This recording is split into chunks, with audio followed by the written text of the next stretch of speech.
भारत माता की। अब आइए आवाज पीछे से जोर की।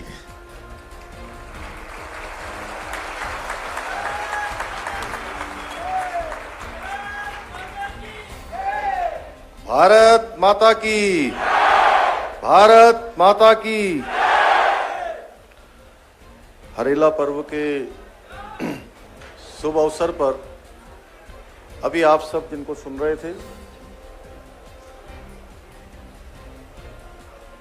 हमारे उत्तराखंड सरकार के वन मंत्री के नाते जिन्होंने बहुत सारे अभियान इस वर्ष हरेला पर्व से प्रारंभ करने का आयोजन किया है, ऐसे आदरणीय सुबोध उनियाल जी, मंच पर विराजमान इस क्षेत्र के कर्मठ एवं जुझारू लोकप्रिय विधायक आदरणीय उमेश शर्मा काऊ जी, देहरादून शहर के मेयर जिनके मुख्य अभियान में से clean city green city Dehradun को बनाने का अभियान प्रारंभ किया गया है, ऐसे भाई सुनील उनियाल गामा जी, मंच पर उपस्थित प्रमुख सचिव वन श्री आर के सुधांशु जी, प्रमुख वन संरक्षक श्री विनोद कुमार सिंघल जी, मुख्य वन संरक्षक श्री सुशांत पटनायक जी, मुख्य वन संरक्षक शिवालिक श्री धीरज पांडे जी, एक बचा तो नहीं,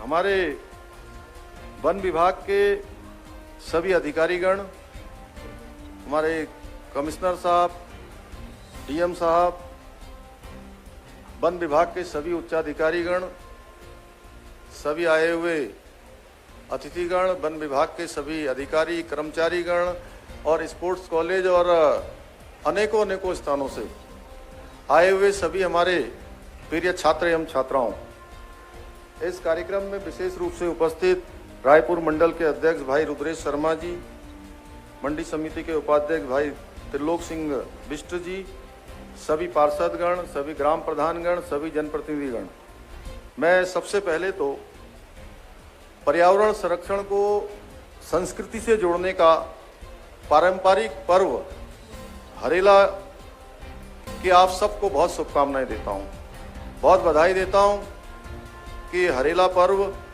आप सबके जीवन में नई हरियाली लेकर आए। हरियाली से जहां एक तरफ हमको हमारे जीवन में उत्साह और उमंग आता है, जहां खुशी दिखाई देती है, आनंद की अनुभूति होती है, ये आप सबके जीवन में पूरा भरा पूरा रहे और आप सब हरियाली की तरह दिखते रहे।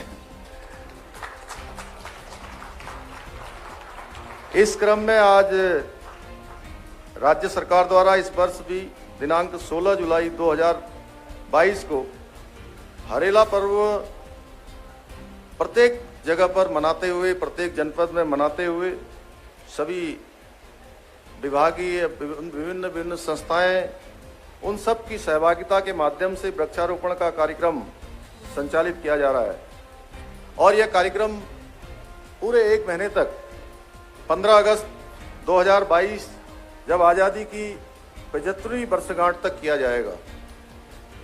भाइयों बहनों, इस वर्ष हरेला पर्व की थीम नदियों का संरक्षण एवं पुनर्जीवन है। इसके अंतर्गत प्रत्येक जनपद की किसी एक शीर्ष प्राथमिक नदी अथवा गधेरे को संरक्षण एवं पुनर्जीवन हेतु हमारे सभी वन विभाग समेत, जैसा अभी वन मंत्री जी कह रहे थे, सभी विभागों को इस पर जोड़कर आगे का अभियान चलाना है। इस सब में हम सब की सहभागिता बहुत आवश्यक है, क्योंकि बिना जन सहभागिता के ये कार्य हो नहीं सकता। मैं वन मंत्री जी से पूरी तरह से सहमत हूं। उन्होंने कहा कि हम लोग हरेला पर्व को केवल एक औपचारिक पर्व के रूप में मनाते हैं, एक औपचारिक कार्यक्रम के रूप में मनाते हैं और कार्यक्रम करने के बाद या एक सरकारी रूप से या सामाजिक रूप से या कोई आयोजन करने के बाद हम भूल जाते हैं कि इस पौधे का क्या हुआ जिसका हमने रोपण किया था। ये पौधा ठीक प्रकार से बढ़ रहा है, फल फूल रहा है, बड़ा हो रहा है, उसमें पानी की व्यवस्था हो रही है, खाद की व्यवस्था हो रही है। जब हम बिल्कुल उससे दूर हो जाते हैं, भूल जाते हैं, तो निश्चित रूप से हम सब लोगों को यह हरेला पर्व आज के दिन ये स्मरण करवाने का भी पर्व है। यह दिन इसलिए भी आता है कि हमें इसकी महत्ता समझ में आनी चाहिए कि हमारे पूर्वजों ने हरेला पर्व मनाने का और इसको संस्कृति से जोड़ने का, ऋतु परिवर्तन के समय इस पर्व को मनाने का जो वैज्ञानिक महत्व है और जो आज का तात्कालिक महत्व है, दोनों महत्वों को हमें जानना होगा। जब हम इसको अंदर से महसूस करेंगे, अभी अभी देखिए हम लोग कोरोना महामारी में थे और एक दिन में और एक मनुष्य पूरे जीवन भर जितनी ऑक्सीजन प्राप्त करता है, मैं समझता हूं कि उसका अगर मूल्य चुकाना पड़े, क्योंकि हम जब सिलेंडर खरीद रहे थे, आप सबको अच्छी तरह से ध्यान होगा कि उस समय ऑक्सीजन के सिलेंडर मिल नहीं पा रहे थे, कंसंट्रेटर मिल नहीं पा रहे थे, हॉस्पिटलों में हमको बेड मिल नहीं रहे थे।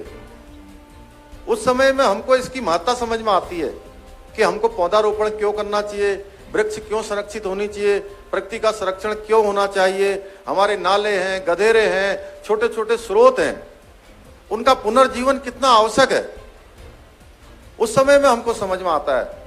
और मेरे ख्याल से सुधांशु जी आप बैठे हो, आपको सही आंकड़ा पता होगा कि एक मनुष्य अगर खरीद के जिस प्रकार से हमारे यहाँ पर अभी ऑक्सीजन का सिलेंडर मिलता था, अगर वो ऑक्सीजन के सिलेंडर को खरीदना पड़े पूरे जीवन भर, तो कितना रुपया होगा एक मनुष्य का, अगर 70 साल की आयु मान ली जाए।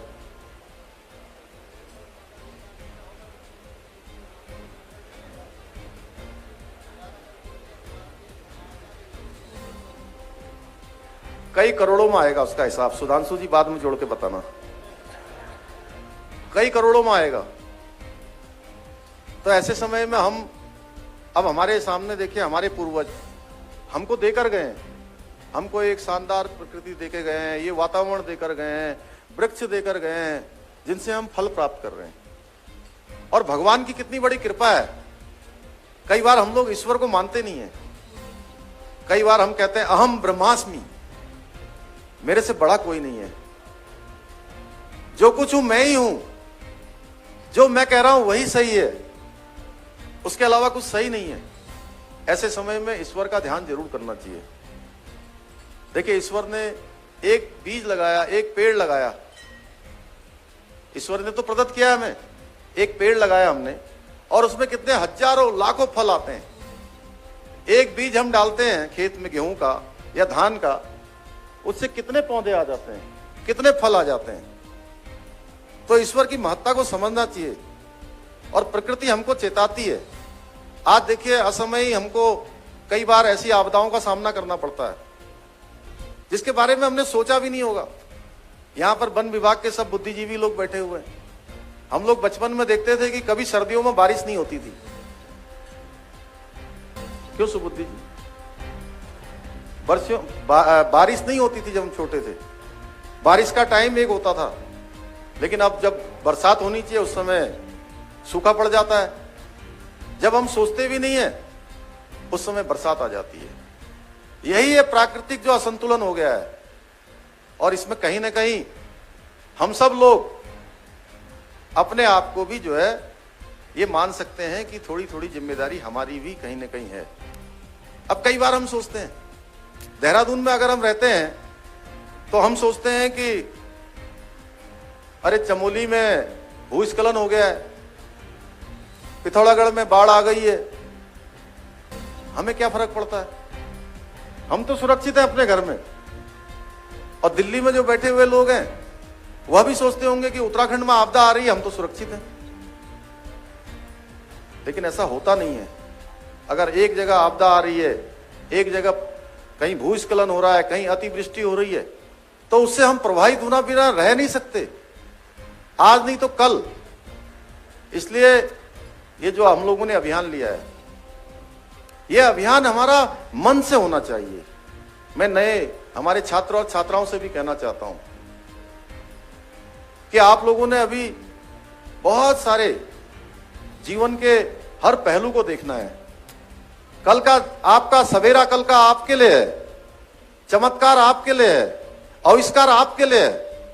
तो आपके ध्यान में रहना चाहिए कि जैसे हमारे पूर्वज हमको ये दे गए हैं, यह हमारी विरासत भी है, हमारी संस्कृति भी है इसका संरक्षण करना। और हम इसको करेंगे तो निश्चित रूप से जो भगवान ने हमको प्रदत्त किया है वो इसीलिए किया है कि हम इसका आनंद लें, इस प्रकृति का आनंद लें। और हम उत्तराखंड में रहते हैं तो उत्तराखंड में तो देखिए, जहां देखिए वहां हरियाली है, जहां देखिए वहां वनों से आच्छादित है हमारा पूरा, नदियों से आच्छादित है, पर्वतों से आच्छादित है, प्रकृति से आच्छादित है, शुद्ध वातावरण है। पूरे हिमालय की जो हवा है, पूरे हिमालय की जो ऑक्सीजन है सब कुछ जाती है, शुद्ध हवा। लोग यहां पर प्राणवायु ढूंढने आते हैं, जीवन को देखने आते हैं। धर्म, अध्यात्म और संस्कृति का केंद्र कहीं है तो हमारी देवभूमि उत्तराखंड है। तो भाइयों बहनों, इसलिए आज के अवसर पर मैं आप सबको बहुत शुभकामनाएं देते हुए और देहरादून के लोगों को विशेष रूप से अब आगे आने वाले समय में इस प्रकृति संरक्षण के लिए और आगे आना होगा। क्योंकि जिस प्रकार से अभी सुधांशु जी बोल रहे थे कि देखिए इधर सड़क भी दिखाई दे रही है, इधर वन भी दिखाई दे रहे हैं, दोनों का इन्होंने एक तरह से संकेत भी दिया, बुद्धिमानी से इन्होंने बताने का प्रयास किया। आने वाले समय में बहुत सड़कें बनने वाली हैं और इतनी सड़कें बनने वाली हैं कि देहरादून से दिल्ली की फ्लाइट ही बंद हो जाएगी कुछ सालों में, हवाई सेवा बंद हो जाएगी। मैं कह रहा हूं इस मंच से कि आने वाले समय में बंद होने वाला है, क्योंकि देहरादून से दिल्ली जाने के लिए आपको केवल और केवल 2 घंटे का समय लगने वाला है। एलिवेटेड रोड बन रही है, तो आप खुद ही सोचिए कि जब आप 2 घंटे में कार से देहरादून से दिल्ली और दिल्ली से देहरादून आ जाएंगे तो आप एयरपोर्ट क्यों जाएंगे? एयरपोर्ट जाने के लिए आपको 2 घंटे पहले जाना होगा। 1 घंटा आपका मैं फ्लाइंग टाइम मान लेता हूं, 1 घंटा आपका आउट और इन होने में, सब मिला के 4 घंटे तो यही हो गए। और 1 घंटा फिर एयरपोर्ट से कहीं जहां भी जा रहे होंगे आप, तो 5 घंटे का समय लगेगा। और जब एलिवेटेड रोड बन जाएगी तो 2 ही घंटे में आप पहुंच जाएंगे। और जैसा उत्तराखंड सबको प्रिय है, सब लोग उत्तराखंड आना चाहते हैं। इस बार की 4 धाम यात्रा रिकॉर्ड तोड़ हो गई है। 27 लाख से भी ज्यादा लोगों ने अभी तक यहां पर 4 धाम यात्रा में रजिस्टर्ड दर्शन कर लिए हैं। अभी पूरी यात्रा बची हुई है, नवंबर तक चलेगी। कांवड़ यात्रा हमारी हो रही है। कांवड़ को भी हमने कहा है ग्रीन कांवड़ और क्लीन कांवड़, यही ना सिंगल साहब। उसमें भी हम सभी को वृक्ष भी दे रहे हैं कि आप वृक्ष ले जाइए और अपने अपने स्थानों पर इसका रोपण करिए। तो जहां 4 धाम यात्रा, कांवड़ यात्रा, और आने वाले समय में जैसे ही फ्राइडे का दिन खत्म होगा, ड्यूटी खत्म हुई 5 बजे दिल्ली वालों की, गुड़गांव वालों की, नोएडा वालों की, एनसीआर में रहने वालों की, वो गाड़ी उठाएंगे और सीधे देहरादून आ जाएंगे, हरिद्वार आ जाएंगे, ऋषिकेश आ जाएंगे, मसूरी आ जाएंगे, धनौल्टी आ जाएंगे, आज नरेंद्र नगर चले जाएंगे।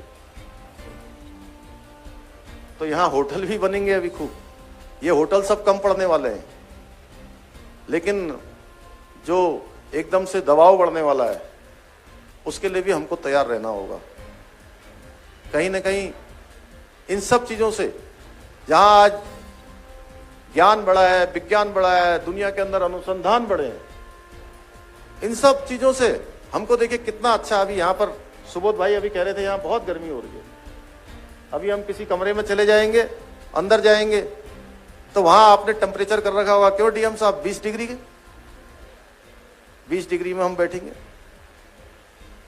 बाहर जो है 40 डिग्री है, तो अंदर का जो 20 डिग्री बाहर आ रहा है उसका कोई रास्ता ज्ञान विज्ञान ने अभी नहीं बताया, अभी किसी अनुसंधान ने भी नहीं बताया।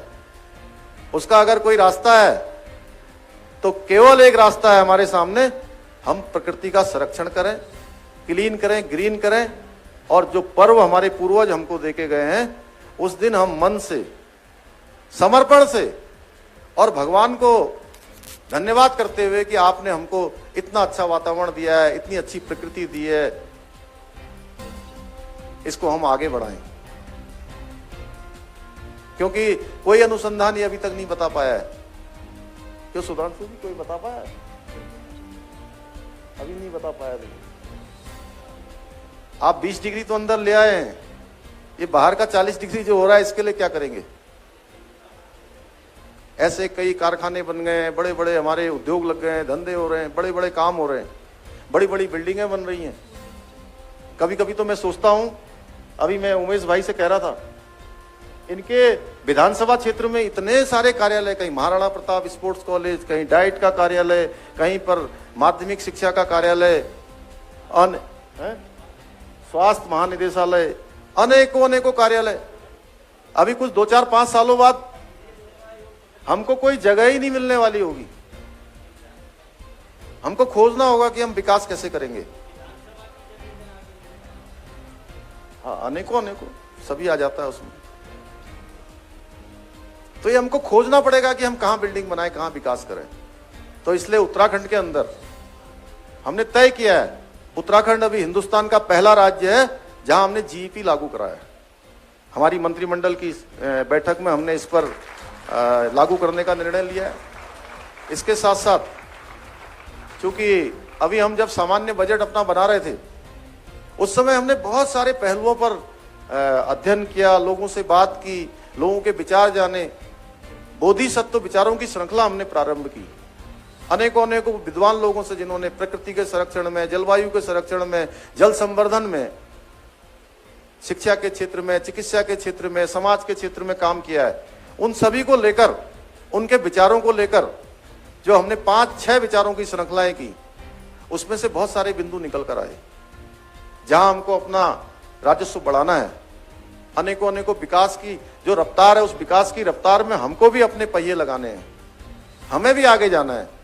लेकिन दूसरी तरफ जो हमारी असली पहचान है कि शुद्ध वातावरण, शुद्ध प्रकृति, शुद्ध हवा, शुद्ध पानी, शुद्ध जल जीवन, वह भी हमको बना के रखना है।